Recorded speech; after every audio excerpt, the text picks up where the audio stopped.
जब आप कॉन्वेंट में अपने बच्चों को भेजते हो तो कभी सोचा है कि जीसस के प्रति उनका प्रेम कितना ज़्यादा बढ़ जाता है। नमस्कार दोस्तों, आज मैं कुछ खास बातें करने आई हूँ।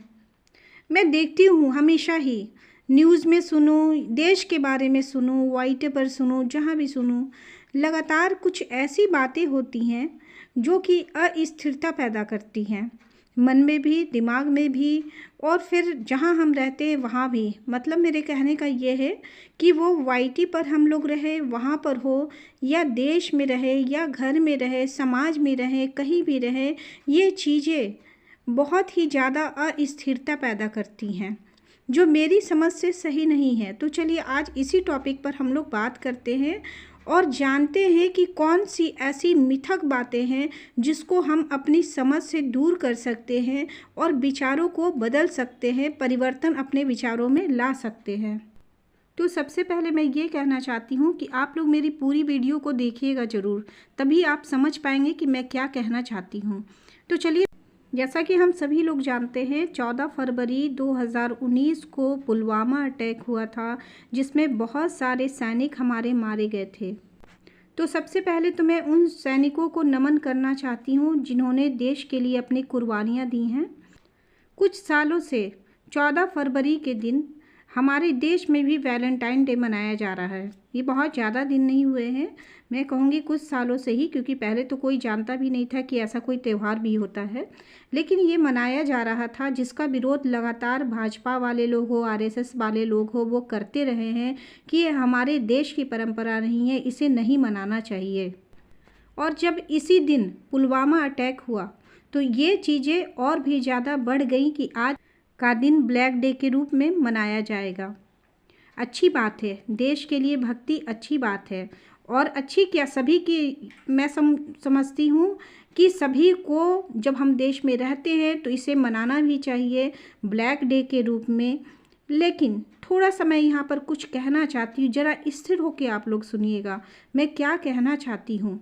ये कुर्बानियाँ तो कभी भी इंसान भुला नहीं सकता है। इस कुर्बानी को न देश भुला सकता है, न कोई भी इंसान भुला सकता है जो भी हिंदुस्तान में रहता है।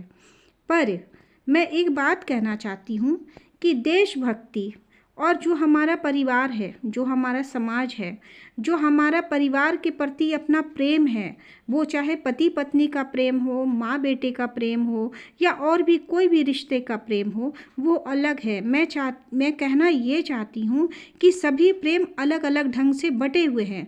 जैसे देखिए, हम भगवान की भक्ति करते हैं, और जितने भी हिंदू हैं, जितने भी सनातनी हैं, भगवान से अलग तो वो बिल्कुल खुद को रख भी नहीं सकते हैं। तो क्या भक्ति जब हम लोग करते हैं भगवान की, तो एक टाइम होता है ना उनका।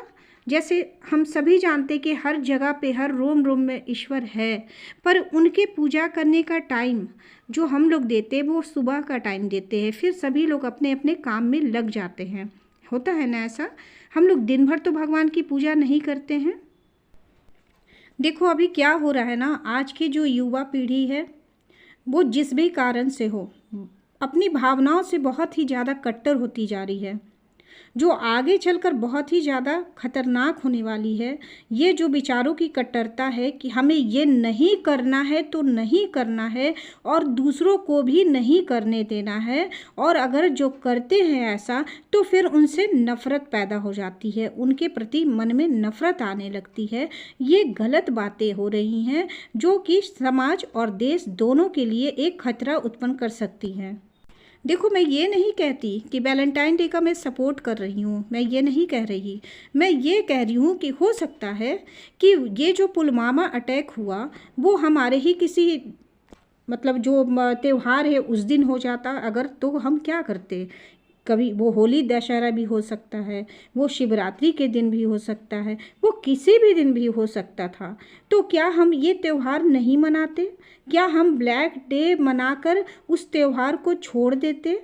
नहीं छोड़ते ना, क्योंकि वो हिंदू त्यौहार रहते तो हमें मनाना ही होता, हम लोग मनाते ही। तो मैं ये नहीं कह रही कि वैलेंटाइन डे का मैं फेवर कर रही, नहीं कर रही, पर मैं एक बात यहाँ ये कहना चाहती हूँ कि देखो आज की डेट में क्या हो रहा है ना, रिश्ते जिस तरह से दरक रहे हैं, टूट रहे हैं, संभल नहीं पा रहे हैं, वो कोई भी रिश्ता हो। जैसे मैं खास करके यहाँ पति पत्नी के रिश्तों की बात कर रही हूँ, मैं अदर लोगों की बात नहीं करी। वो 4-4 दिन के जो लड़कियाँ पार्कों और होटलों में सेलिब्रेट करने जाते हैं वैलेंटाइन डे को, मैं उनकी बात नहीं कर रही हूँ। मैं बात कर रही हूँ यहाँ पर पति पत्नी के लिए।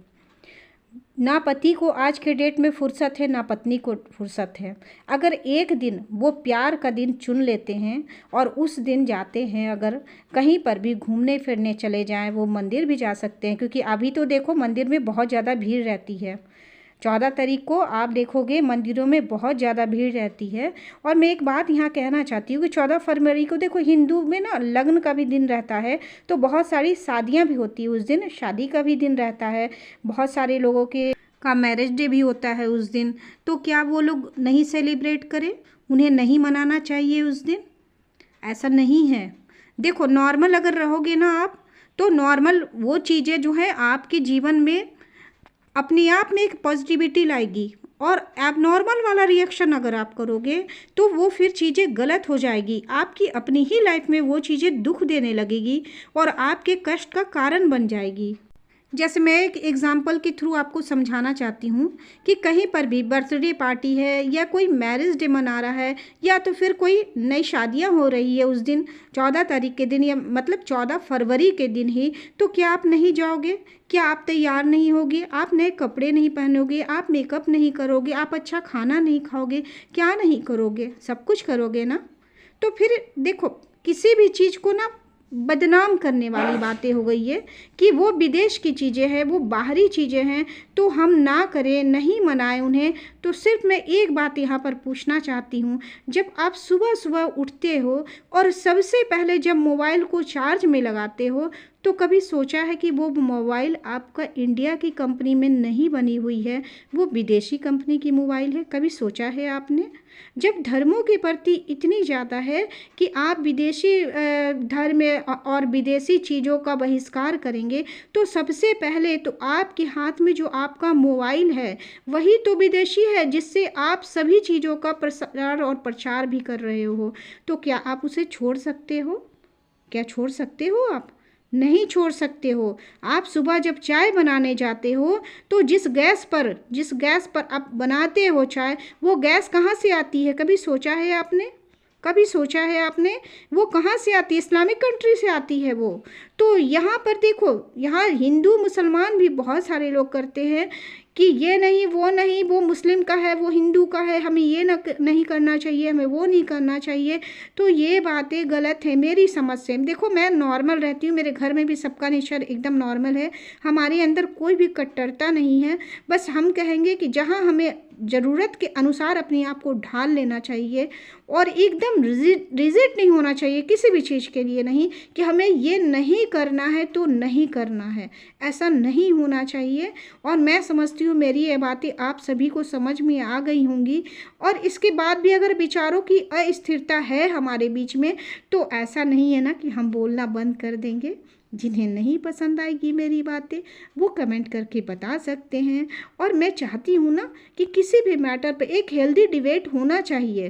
देखो जो कुछ अभी वाईटी पर चल रहा है ना, वो बेहद शर्मनाक और गंदा है, ये सब नहीं होना चाहिए।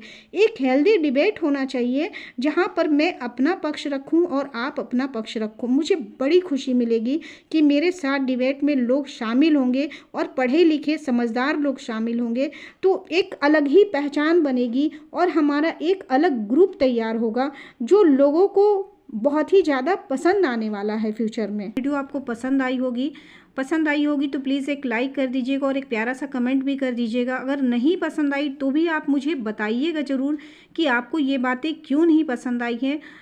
मैं कोशिश करूँगी कि मैं उन बातों का जवाब दे सकूँ। फिर मिलूँगी नए वीडियो के साथ में, तब तक के लिए bye bye and take care.